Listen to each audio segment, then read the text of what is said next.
Hello, and welcome to this breakout session at NDC 2021, where we'll be looking at what it takes to think like a CTO. So many of the talks at this year's conference will focus on the myriad new technologies, frameworks, and products available for us to use. This talk, we're going to make it a little different. And over the course of the next hour together, we're going to learn how we derive value from this technology and use it to yield valuable business outcomes. So it's really about giving it purpose. And our agenda today, it's pretty ambitious. We'll start with a primer on strategy, a not too gentle primer. We'll review some of the key considerations involved and cover several models that can assist with generating strategic insights. These are really your toolkit to take back to you to work on Monday. We'll also look at techniques that you can bring to your jobs and start building a reputation as someone who can think both deeply and laterally around a problem from multiple perspectives. Additionally, we'll look at technology strategy from three perspectives. First, we'll explore what it is, its purpose, and how it relates to business strategy. With this base level of understanding, we'll then explore an approach for defining, communicating, and evolving a technology strategy. Everything you need to first build that vision and then deliver on it. And finally, we'll look at one of the most important aspects of a technology strategy, and that's the decisions and the actions that underpin it. So before we proceed, I'd like to share a little bit about myself. So I'm the head of engineering at VIX Technology. And at VIX, we build transport solutions for cities. As a point of reference, the Mikey card in Melbourne is one of our previous solutions. And VIX is all about connecting people and places and building a simpler customer journey. Previous to this, I was a principal consultant at Telstra Purple for a number of years, where I worked with company CIOs and CTOs to define their technical strategies. I'm also a co-organizer of DDD Perth, WA's largest IT conference. And as always, I am in awe of my fellow committee members and the NDC crew for the amazing conferences they put on for the community. And I'm also available on the socials at Rob D. Crowley. And I also have a confession to make. I absolutely love shiny tech, and there's nothing wrong with that. But my hope is by the end of the talk, I may have helped you to look at technology with a slightly different perspective and given you some techniques to help you assess its suitability for the user or business outcome you're looking to achieve. Overall, we'll give it purpose. And so I've used that term strategy a number of times already in this talk. But what exactly is it? It's often a nebulous concept that gets bandied about in multiple different contexts. So when in doubt, let's consult a dictionary. And our friends at Macquarie Dictionary tell us that strategy is a plan of action designed to achieve a long-term or overall aim. And from this definition, we can see two things. Firstly, we can see it's about making decisions and acting upon them. Secondly, that it's an activity that is performed to achieve a long-term vision. Aha. But there, I've done it again. I've just introduced another new term, vision, and one that often gets mentioned in the same conversations as strategy. But how do they relate? So we'll look at purpose, vision, and mission, and the connections and the differences between them. So the purpose is why you do what you do. It's why your organization exists. And at VIX, it's about connecting people and places, and it acts as our true north. At worst, a company's purpose is a line on a wall or in a document. To derive value, it needs to resonate with colleagues and act as that true north, that spine around which you then build both your strategy, but also base conversations and actions within your organization. The vision is a statement of intent. It's what you want to achieve in the future, the lighthouse, the mark that your company will make on the world, the measurable impact you wish to deliver. And the mission is what you will do to build or achieve your vision. And the mission should be actionable and concrete. And at VIX, our mission is to make mobility seamless. So we talk about simplicity, removing friction, both from a transit operator, but also from a rider's perspective. And you may be thinking, I'm not the person in my organization that defines the vision or the mission. Don't worry, you can still implement a brilliant strategy that serves both. And I've shared a little bit about VIX's strategy, but we can also look at other luminaries in the industry. So Microsoft's corporate vision is to help people and businesses throughout the world realize their full potential. So quite high level, but incredibly broad in its focus, which again matches the many different offerings and breadth of Microsoft as an organization. And then their mission is to empower every person and every organization on the planet to achieve more.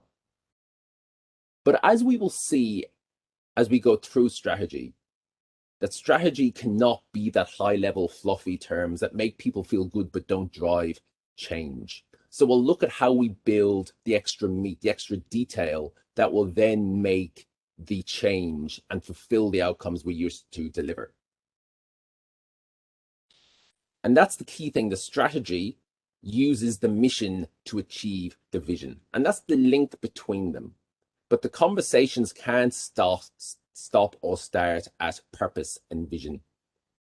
Even the mission, we need to delve deeper and do the hard work to understand the challenges that the organization is facing, the potential opportunities that it can disproportionately invest in to achieve. And the ability to sense and react to this is absolutely vital to effective strategy, because strategy cannot be created in a vacuum. Without context, it is impossible to differentiate between beneficial or harmful decisions and the actions chosen to realize them. Feedback loops are absolutely key. And the ability to sense and respond to changes in the operating environment is called situational awareness. And it represents the ability to discover, communicate, and learn about changes in the environment. And in this case, the environment is the operating context in which your business exists. So it's both the business itself, it's all of the competitors, it's the industry in which you evolve, it's your customers, it's all of the system of components and interactions with which you operate. And it's again sensing where you exist in there. And is there a certain course of action that you now need to change? And likewise, just like the weather, we can't control it. New innovations are created. Competitors can launch new products. Global pandemics can rapidly change the landscape in which we operate. Even today, this is still an online conference. After COVID, we have still not been able to return to what we considered normal just a few years ago. And often our best laid plans can be ruined by factors completely outside of our control. And another aspect to consider is as the environment changes, the ongoing value of previous decisions can decrease and perish. But conversely, they can also be a boon. They can also increase in value. For example, WeWork had a massive change in their business context as a result of COVID, which dramatically impacted the occupancy of their communal spaces. However, their costs remained relatively static as they still had to service the leases they took from the landlords themselves.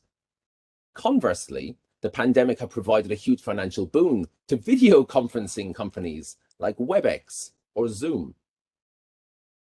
And it's not just in that pure technology space. COVID has had a massive impact on payment approaches across the transit industry. It's been a catalyst to remove cash away from the systems, particularly in the US. And it's been a huge driver in adopting EMV, so credit card payments. And this also opens the door for many opportunities, such as aligning payments via credit cards, not just for travel, but potentially toll roads or parking or even centralized government accounts. So from one particular change, a host of new options are presented to providers, and we can either sense and respond to them, or our competitors will. And competition is a key aspect of strategy. Competition drives evolution. Or to reposition this, without competition, stagnation will arise. And not all businesses will adapt to changes in the environment at the same time. As William Gibson said, the future is already here, it's just not very evenly distributed. So for instance, some companies embraced cloud computing early on and shifted from treating instances as pets to cattle, moving away from cutely named servers after Simpson or Star Wars characters to ephemeral compute layers. And that was really the first stage of IaaS, but it didn't stop there. With the advent of serverless and pay-as-you-go pricing, it's evolved from a differentiator to a pure utility, just like electricity. And how a company responds to environmental changes can vary dramatically based on their position in the market. So let's turn our attention back to the early 1990s for a case study that demonstrates that being first is not always a predictor for ongoing success. In the early 90s, with the first browser war, Netscape began with about an 80% market share and a huge amount of goodwill from the public. As a relatively small company, most of its income came from that single product. And as such, it was financially vulnerable. And the company's total revenue never exceeded or even came close to some of the giants in the industry. And so Microsoft sat back and they looked at what they could do with this new advent of customers who had just gained access to a potentially life-changing experience, the internet. And so Microsoft's resources allowed them to make Internet Explorer available without charge, because they knew they had a 90% share of the desktop operating system, so a huge amount of leverage. And they were then able to use the revenue from Windows to fund the development and marketing around Internet Explorer. And making it free to 90% of the Windows and Macintosh users, unlike Netscape, which was free for home and educational purposes, but required a paid license for work, was game-changing. In addition, we had customers that were very new to that product set. They weren't savvy in terms of knowing the feature sets that really differentiated a great browsing experience from a poor one. Some of us might remember building websites where we had optimized for Netscape or optimized for Internet Explorer. There was still a very much emergent set of behavior here. But Microsoft ended up winning that first war quite easily, not because they had a better product, but because they had a stronger market position and were able to out-leverage their competitor. And in many cases, we then saw, wouldn't Microsoft continue in the ascendancy? But at the end of that first browser war, we saw a period of stagnation. They stopped investing in improving Internet Explorer at the same rate. And this ultimately led to the dominance of Chrome, which exists to this very day. And we often think of Apple as being one of the most innovative companies in the world, and I own a host of Apple products. But the Apple strategy is fundamentally based on a fast follower policy, where they look at what else is happening in the market, but then they really deep dive into what's the experience that needs to be delivered, how do we iterate it, how do we improve it, and then come out with a product and experience that blows away the competition. And with near full vertical integration across their supply chain, they can do things which other suppliers can barely dream of. And again, that's a massive advantage that Apple bring to all of the products that they build. We'll now look at another facet of features and customer satisfaction, and we'll introduce the Kano model. And this is typically used as an approach for prioritizing features on a product roadmap and measuring the degree to which customers are likely be satisfied by them. Here I'll use it to illustrate the movement of expectations over time. how customers' expectations evolve and attitudes change over time. When we're looking at building features in the top right-hand quadrant, we're really looking at the differentiating products. So the ones that we can build that will delight the customer. And then in the bottom left-hand corner, they're more the things that if we don't have them, your product will fail. And the trick here is that customers' expectations change over time. So what was previously a game-changing feature, so face recognition with mobile phones and being able to unlock it, a number of years ago, that was the key feature that was differentiating phones. Now it's just taken as a given. And it's the same way that in many cases, the decisions and the innovations that we made before become commonplace. What was new becomes a utility in time. But this in turn enables the creation of more complex innovations. The commonplace enables the novel. And to go back to the example of storage and compute, the commodification of storage and compute then enabled a new wave of innovation around big data and machine learning that would never have been possible if we didn't have that previous foundation to work from. And in your organization, you're almost guaranteed to have areas of your business that are across multiple of these stages. Some mature areas of the business where you're looking to build efficiency and maximize the revenue. And also other areas where maybe you're trying to find product market fit. You're trying to explore an element of disruption. And we need to be careful to choose the right method for supporting that delivery in each one of those contexts. A one-size-fits-all approach is suboptimal by definition. So to expand on that, if anyone ever says that an agile approach is universally better for all scenarios, that is a broad brush statement that lacks the nuance and context to enable to. So let's expand on that a little bit more. And we'll do this via the 3X model by Kent Beck. And during his time at Facebook, he defined this to try to find a sweet spot in terms of applying the correct methodology or approach at a point in time, and also how that maps to both organization and customer success. So on the y-axis, we have payoff, which is producer perspective. Does this work for the business? And on the x-axis, we have success, which is from a customer perspective. Does this work from your user's point of view? And in the beginning, we're looking to find product market fit. We're building to learn. We're exploring. And our goal at this stage isn't necessarily to maximize revenue, but it's to find where the fit or the need, where's that opportunity that we can leverage. And we're seeking to eliminate uncertainty.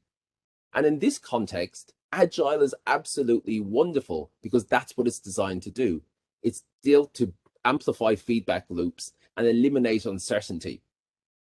As a product matures, we then see our focus change, because at this stage, as you have multiple customers coming on board, the cost of any inefficiencies gets magnified. And so we can start looking at how do we eliminate waste? And in this context, the principles as defined from Lean around the elimination of OODA or waste are incredibly beneficial. So it's about scaling out what we have built before once we have found that product market fit. And then finally, you can have probably the core offerings of your company, very mature, huge amount of revenue, but at the same time might not be where the market need is going 3 to 5 years from now. But at the same time, you want to extract the maximum value from it today. And in these scenarios, Lean Six Sigma, which is about elimination of defect or variability, can help with that, because we're no longer seeking to learn so much as to maximize our earning potential from it. And there's also a corollary to this, whereby the risk appetite of the organization diminishes over time. At the start, we've invested very little, so our risk appetite is quite high. But as we mature and the product becomes core to the revenue line, our risk appetite can drop. And this is in many cases we saw with Blockbuster, with their potential acquisition of Netflix, which they turned down, all because of late fees. They were too tied to that current revenue stream to be able to look at different options.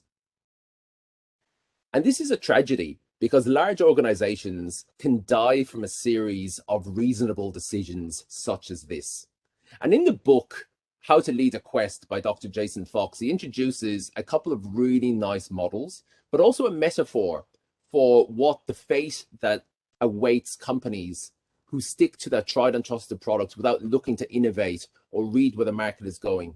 And he calls this the Kraken of Doom.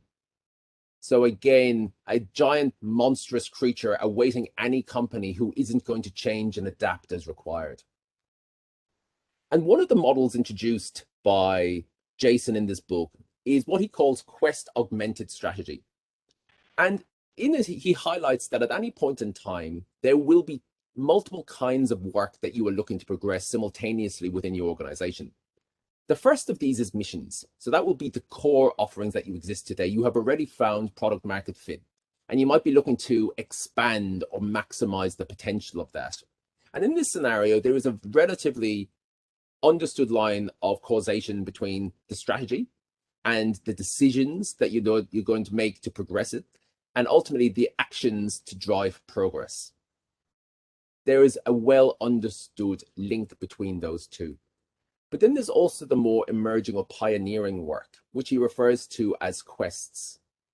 And here we're really looking to build a set of options, hypotheses, and test them as quickly as possible. So in this scenario, we start by reading the market. We look at outside influences, we consume information, we synthesize it, and seek to understand what are the options, our potential points of imbalance that we can leverage either from our market position or from our IP, or potentially a misstep that a competitor has made. We then form a set of hypotheses, which we then look to prove or disprove via experiments. And our goal here is the same as the 3X model. We are building to learn. And then once we have generated these business insights, they can then form part of a strategy to define how are we going to deliver or capitalize on that massive aha moment, which we generate through the options and experiments. And one of the key points with strategy is that effective or good strategy has to be actionable. There has to be a strong plan of decisions, a guiding policy that then guides and builds coordination across an entire organization towards a coherent set of goals. So as John Boyd eloquently puts, decisions without actions are pointless, but actions without decisions are reckless. And the next model that I'll introduce is possibly the single most important one in today's session. And this is known as the OODA loop. And this is really when John Boyd, who was a fighter pilot instructor, this is what he instructed or taught the fighter pilots. So again, initially for dogfighting. And it was about quickly being able to situate yourself in a scenario, absorb the information, then generate a set of options and ultimately make decisions. And his hypothesis was the fighter pilot who could do that the quickest will ultimately emerge victorious. So it is absolutely a cycle. And in the first stage, we are looking to observe. So this is sensing the outside information. So the situational awareness that I referred to earlier. Once we have observed and positioned ourselves, it's then about orientating. So analyzing this new information and previous experience to generate a set of options. Then it's about understanding these set of options, prioritizing them, grading them, assessing them, and then providing feedback to ultimately make a decision and then acting upon that decision. And that can be testing, probing, or again, applying all of the previous delivery experience from your organization. And the key takeaway here is that strategy is not a linear process, but an iterative cycle. And in many cases, an organization's ability to iterate on their strategy more quickly is far, far more valuable than having an optimum strategy at a point in time. Because again, the context in which we operate is not static. It is constantly evolving and evolving beyond our control. But It's very easy for strategies to become nothing but words on a page. A good strategy is not just a neatly formatted template with a purpose, vision, values, and a laundry list of desires. All too often, this is what companies create, which is a massive shame as it fails to address the key insight to leverage and the obstacles to overcome. So a good strategy includes a set of coherent actions. They are not mere implementation details in a strategy. The actions are the punch of the strategy. And a strategy that fails to define a variety of plausible and feasible immediate actions is missing a critical component.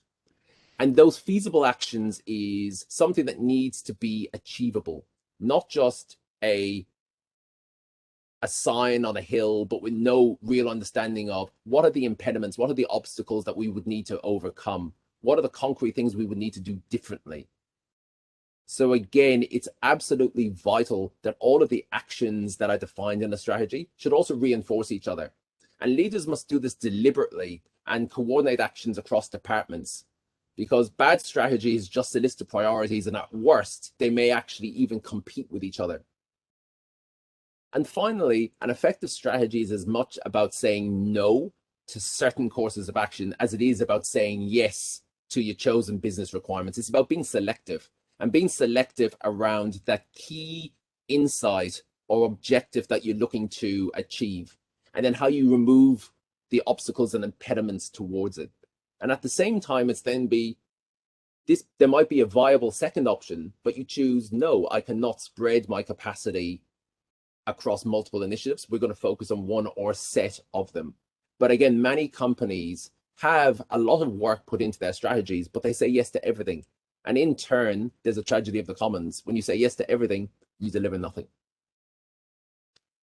And so to wrap up, strategy is really an informed opinion about how to win. It is subjective. There is no way to prove the single best strategy at a point in time. And it is constantly being updated based on an iterative approach with high context feedback loop. And whether you can see it or not, competition is driving constant change across your business environment. And today's novel is destined to become a commodity. And situational awareness is the key factor in identifying this.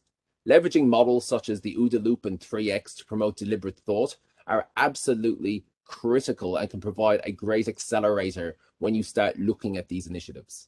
And finally, strategic thinking is a skill and consequently requires practice and dedication to master. And so let us now turn our attention to technology strategy.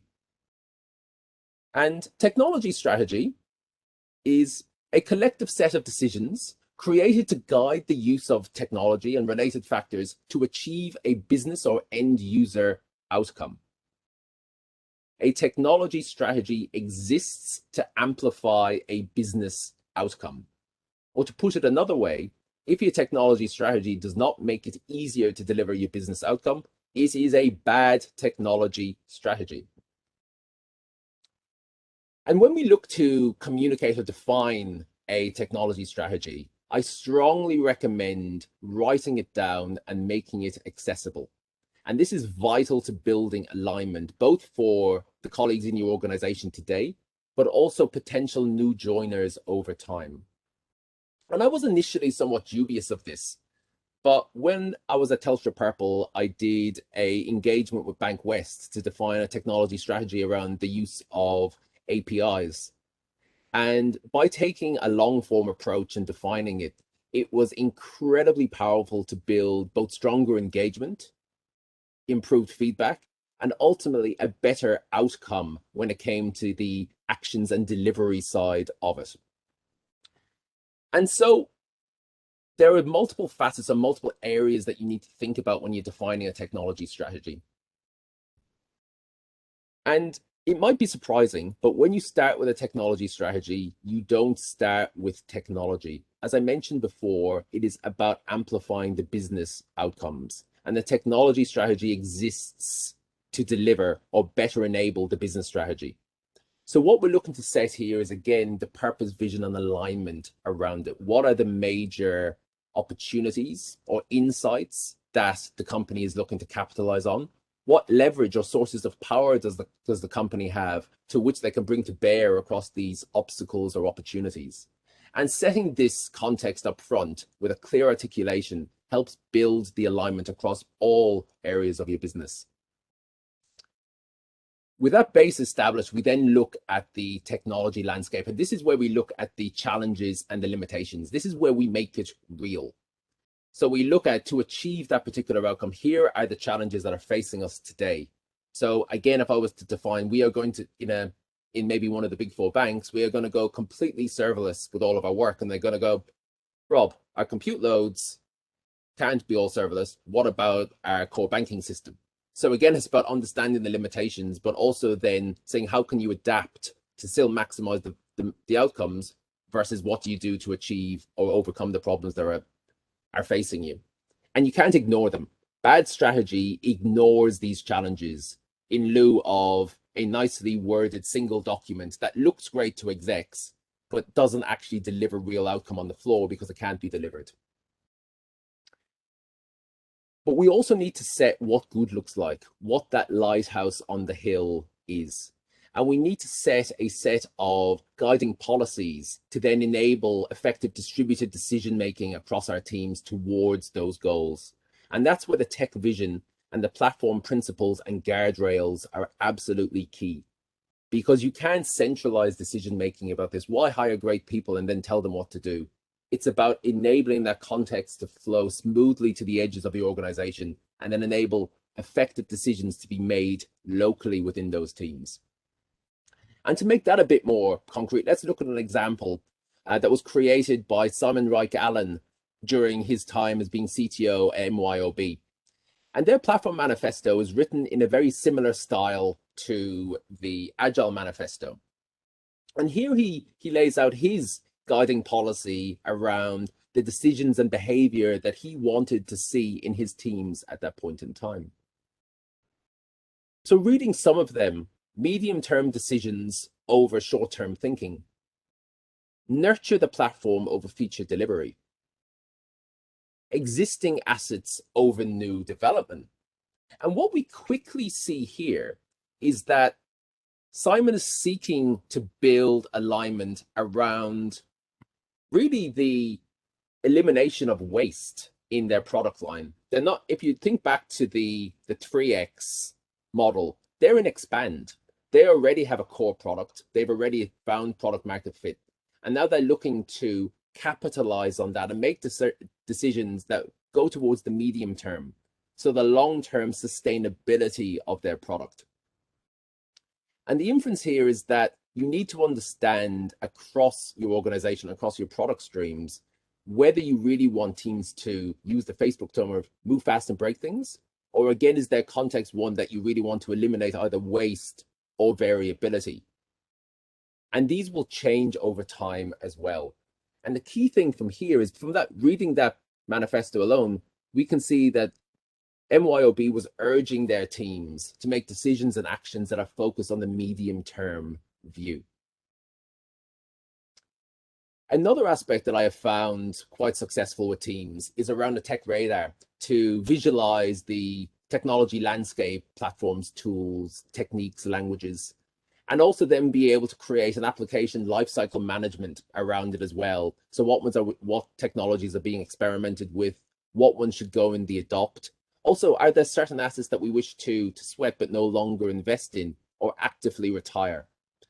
And with a number of clients, I have used the Roll Your Own Radar by ThoughtWorks. It has worked incredibly well with some organizations and not so well with others. A lot about the level of buy-in you can get from the teams about being transparent in what they're doing. So your mileage may vary, but again, I have found it to be a wonderfully powerful option. So I do encourage you to assess it. And the last aspect is the lightweight governance around how you make decisions. And this is really, if you're familiar with the architecture decision record pattern, it's really about building transparency around the technology decisions that you make. So what are you looking to achieve? Also defining the autonomy level within your teams. So how many decisions do you want to have made locally within teams versus the ones that might require a a change to a contract agreement, or an out of hours, or a large change to infrastructure costs, or other costs as well. So then you can choose the autonomy levels about how much you want that to happen at the edge of your organization. And I found this to be a wonderfully powerful tool for building empathy around decisions. So it might be, once you've defined your set of requirements, you've assessed your options, and there might be a clear winner that you'd wish to choose, but for either cost or capability reasons at that point in time, you've chosen a different, maybe possibly more pragmatic option. New team members can read these decision spaces or architecture decision records over time and understand the major decision points that the team have gone through to arrive where they are today. So wonderfully for building empathy across new joiners, but then also about building alignment around the discrete thinking that has happened over time. And remember, strategy is iterative. Do not aim for perfection on the first pass. Time box it, seek feedback, and repeat.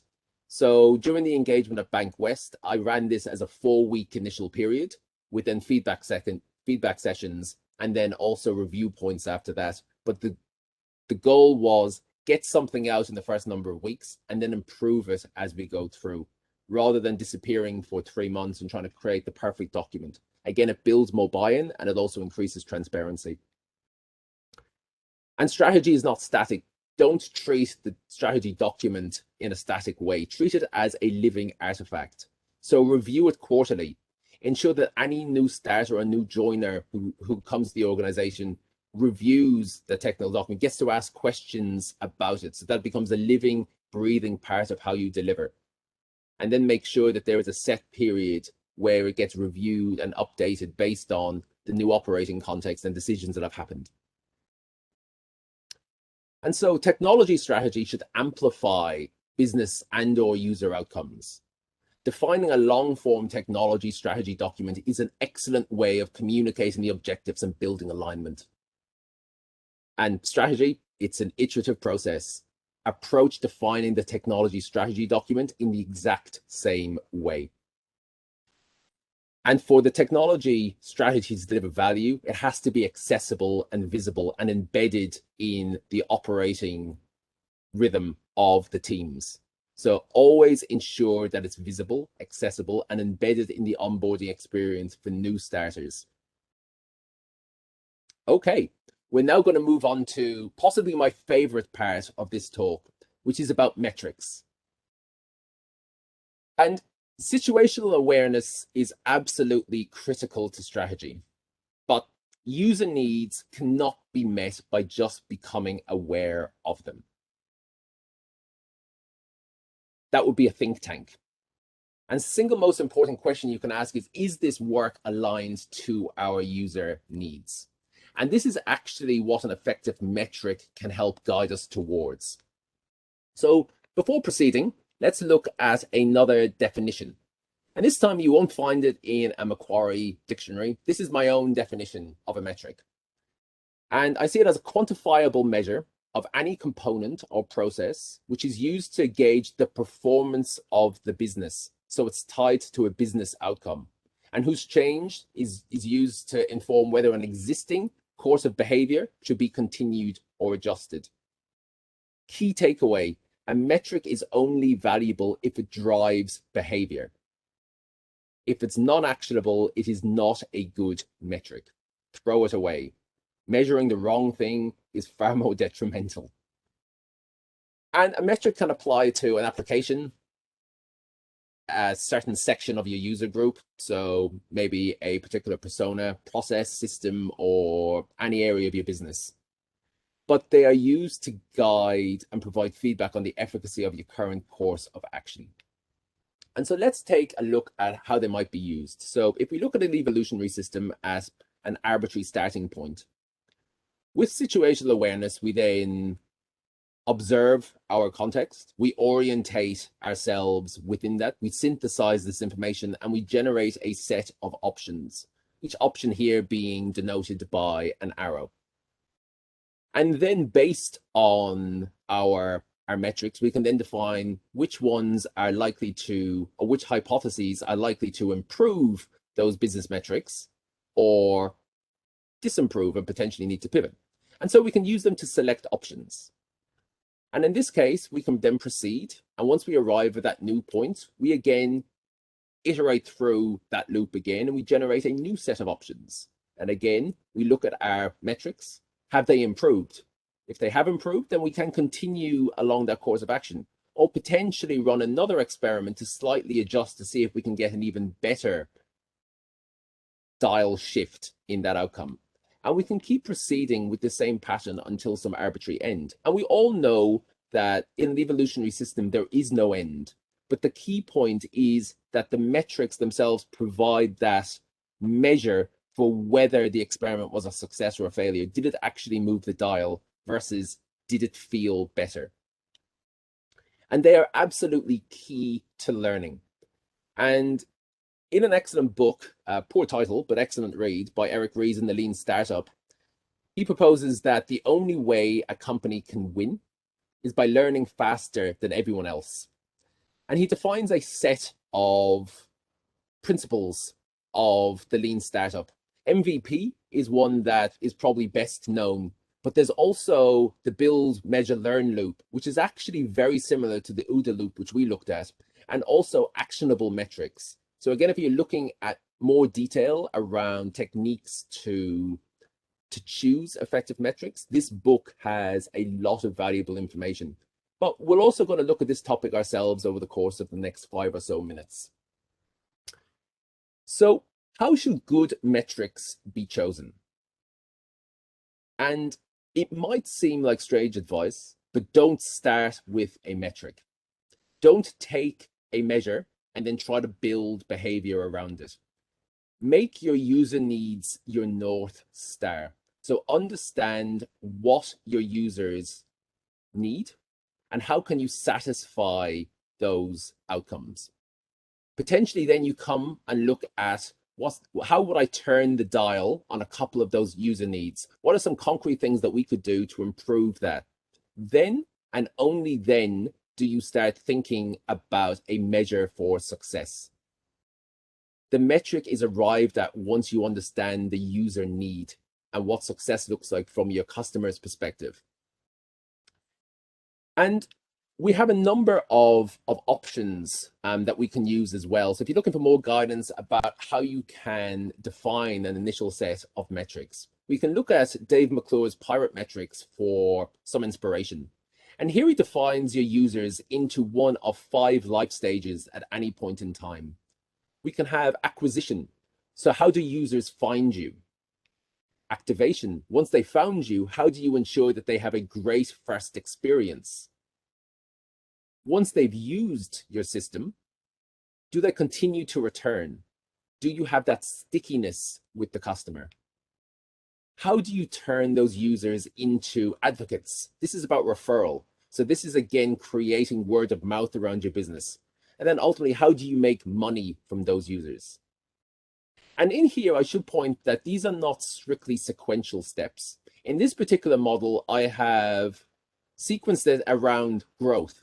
So in this scenario, we're really looking to build the number of users, and then both in terms of retention, and then also expanding through referral. So in here, our business model would likely be based on scale. So a small amount of revenue, but many and large user sets. Depending on your business, potentially B2B, revenue would come directly after activation, and you'll be looking at a small number of high yield customers. But again, using these stages can help define where you're looking at for the various metrics that you need to define at that point in time. And transitioning to the use of metrics can be challenging. And in many cases, as companies look to make data-informed decisions, they realize that they don't actually have the data required to make these decisions, because you can't create insights from nothing. You must start with data, and data must be categorized, filtered, cleansed to ultimately become information that you understand. And only once this information is synthesized can we generate valuable insights from it. And the shame is that most companies do not capture the data required to make effective, informed decisions. So again, an example from banking, when I was working at Commonwealth Bank, we had an event around customer changing their name. We simply had a name changed event. But what was the reason for this? What was the intent? Was the person getting married or was the person getting divorced? How you would respond to this purely from a data perspective is lost. But if the intent is what the customer was looking to achieve, you then have an incredibly rich set of context and information from then to choose more appropriate options. So again, when you're designing your systems and telemetry, don't look purely on CRUD data changes, but rather the intent of the action being performed, because that will enable far better inferences to be made later on in the process. And as I mentioned a couple of times, metrics are absolutely key to driving effective behavior within your organization. And Simon Wardley, in a similar vein, has been looking at what are the principles and practices that companies should define in order to be successful. And through this research, he found a set of what he refers to as doctrine, which are universally beneficial activities, such as spend control, about being challenging discretionary costs within your business as a way of improving discrete decision making. And he calls these universal good practices. And so I sought out to go, are there universally good metrics that all companies could use irrespective of industry or size? And not for everything in the business, but around delivery efficacy, there are. And in the book Accelerate by Nicole Forsgren, Jez Humble, and Gene Kim, they did a huge amount of research into continuous improvement, and the application of DevOps practices have been proven to increase the likelihood of success or predict success for the organization. And so let's look at that. So I see DevOps as a set of practices that works to automate and integrate the processes between software development and IT teams so they can learn faster. You may see some definitions which are so they can release software more effectively. That's the action, it's not the outcome. The outcome has to be to learn quicker. And in the DevOps State of the Union work, they define 4 primary metrics. Deployment frequency, so the number of releases your teams are doing. And we want that to be as high as possible. Lead time for change, so that's how quickly you can go from idea through to production. And we want that to be as short as possible. We have mean time to recover. So if there's an impact to customer service, how quickly can we recover from it? And then we also have failed change rate. So what's the percentage of changes that fail? And we can group them into 2 categories. We can have deployment frequency and lead time for change, which are really about speed. How do we move more quickly? And then we have mean time to recover and failed change rate, which are really about stability. And if we plot them on a graph, we can put on the y-axis speed or productivity, and on the x-axis quality or stability. And what we now see, if you could forgive the hubris, I'll introduce Crowley's non-scientific cone of balanced behavior, which then shows that these sets of metrics are actually in positive tension.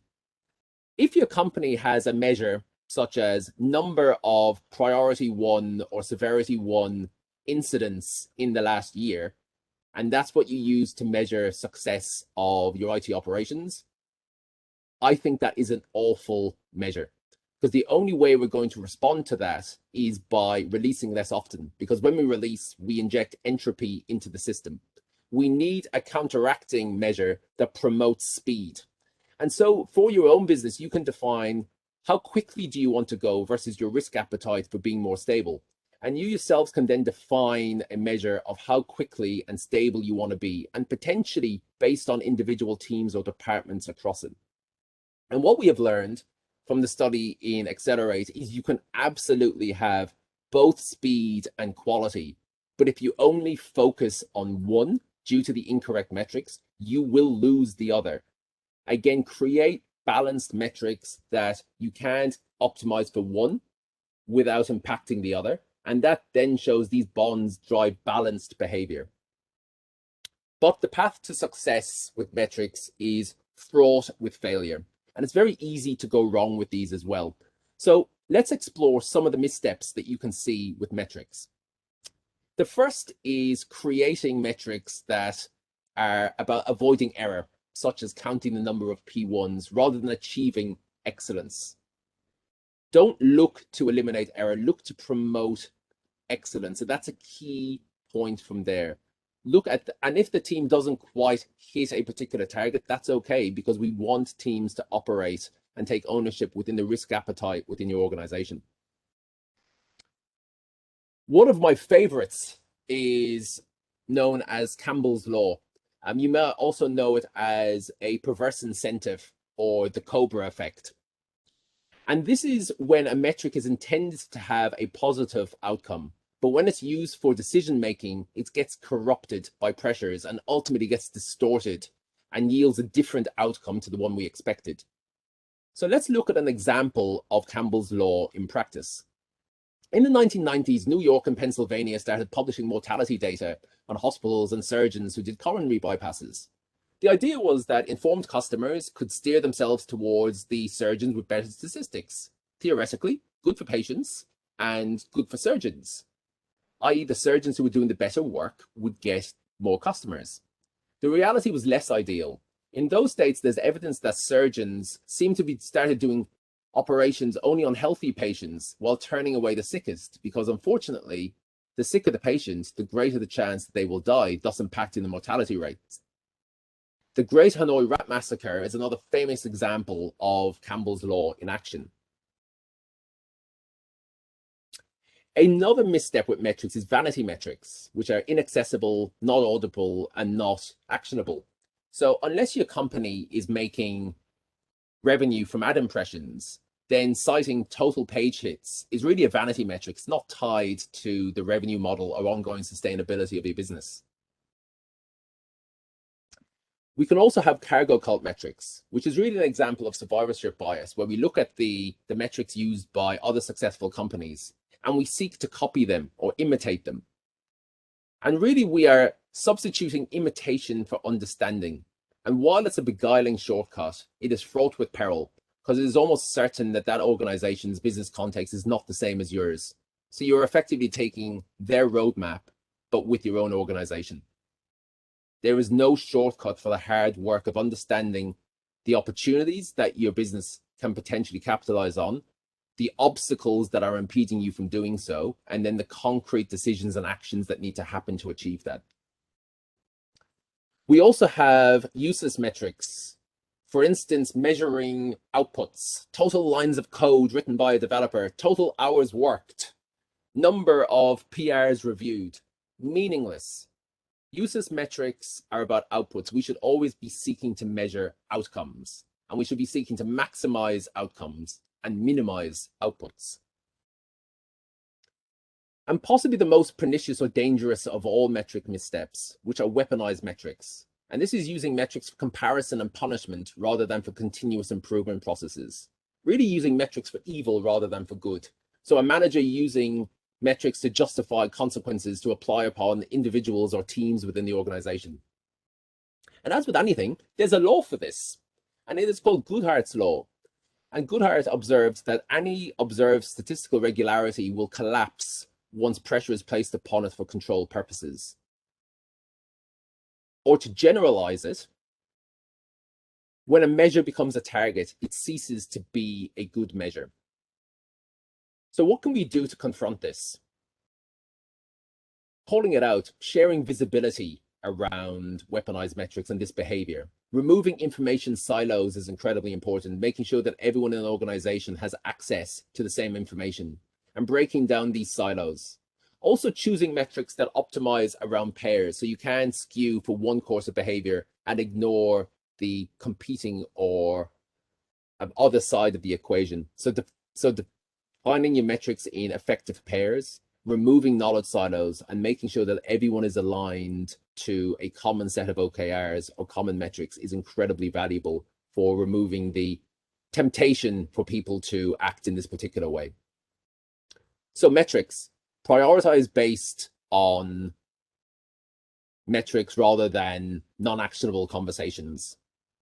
So user needs should be the basis for your initial set of metrics, and incentive structures can really undermine the behavior you see. So measure the wrong thing can lead to unanticipated consequences. And effective metrics often work in unison to drive balanced behavior. And finally, I've said it a couple of times already, metrics only deliver value if they influence behavior. Okay, so in the last couple of minutes together, I'll provide a few tips and tricks that you can use to bring back to your own organization. And I do want to start with a disclaimer that the transition between delivery and strategic focuses is non-trivial and requires dedication and commitment. I have no snake oil or quick wins. Strategy is a skill, and like all skills, can be described through the Dreyfus model of skills acquisition. We will start at novices, and at some time after repetition, we may achieve mastery, but it will take time. There is no compression algorithm for experience. The first step is truly invest in learning your business and industry. This is vital to growing your situational awareness. Once you have this context, know and share it always. Bring conversations back to the user need, the objective you're looking to achieve, and ensure that there hasn't been a subtle shift to a proxy measure to solve a problem that is different, but on the surface looks similar. Bring it back to the user need.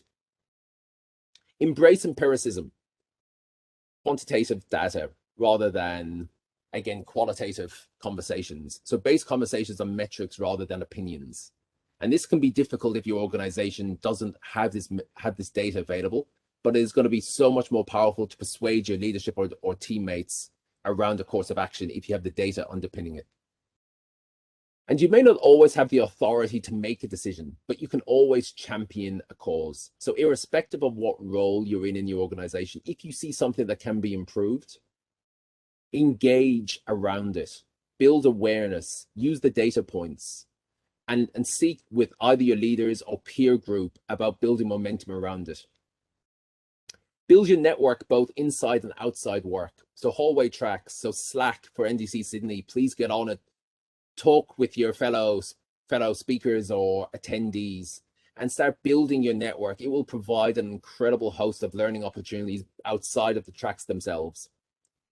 If you're a leader, you should focus on growing an environment that encourages the behavior you want to see. So again, making sure that the metrics that are in place, if it's around promoting learning and growth, actually drive that behavior. If again, you're measuring people on outputs, so lines of code written, that's what your senior engineers will do. They won't work with juniors to skill them up or share their knowledge because that will then hit their own individual KPIs. So again, make sure that you are focusing on building an environment which drives the behavior you wish to see. And as a corollary, attempting to embed behaviors that run contrary to the incentives defined by the environment is a Sisyphean endeavor. So again, if you're looking at a course of behavior that doesn't follow what you'd like to see, chances are the environment is what's driving that. Change the environment, be a catalyst for change. So what we've seen is strategy is often a nebulous concept, but it's really about an approach for allowing your organization to win. And it is based on situational awareness that is constantly changing. And a strategy employs both a direction in terms of the strategic insight you wish to capitalize on or the problems you wish to overcome, the guiding policy that will then drive behavior, and a concrete set of actions that is going to deliver measurable outcomes. A technology strategy then underpins the business strategy, and it is used to amplify it. So how are the technology decisions we're making dovetailing with the business strategy to maximize the overall outcomes being delivered? And we've seen that decisions and actions are the real core of any strategy. Without that, it's just words and talk. That is where the rubber hits the road. And we have seen that with actions, they're guided, or the success of those actions are then guided by the results of the metrics. And metrics should be anchored initially around user needs. And finally, we saw techniques that you can apply yourself. And it starts again by understanding the context in which you operate and building a reputation for someone who can think deeply around a problem, but also laterally from a business context. And so I hope I've whetted your appetite with a few brain teasers or introductions around strategy. If you're interested in learning more, I have listed the set of resources, so blog posts and otherwise, that I have based much of the content from this talk from. And I have also provided a reading list. So again, all the books that I have referenced throughout this talk. And so at this point, I'd like to thank everyone. I will take questions on Slack after this session. And with that, I'd like to thank you again and see you later in the conference. Bye.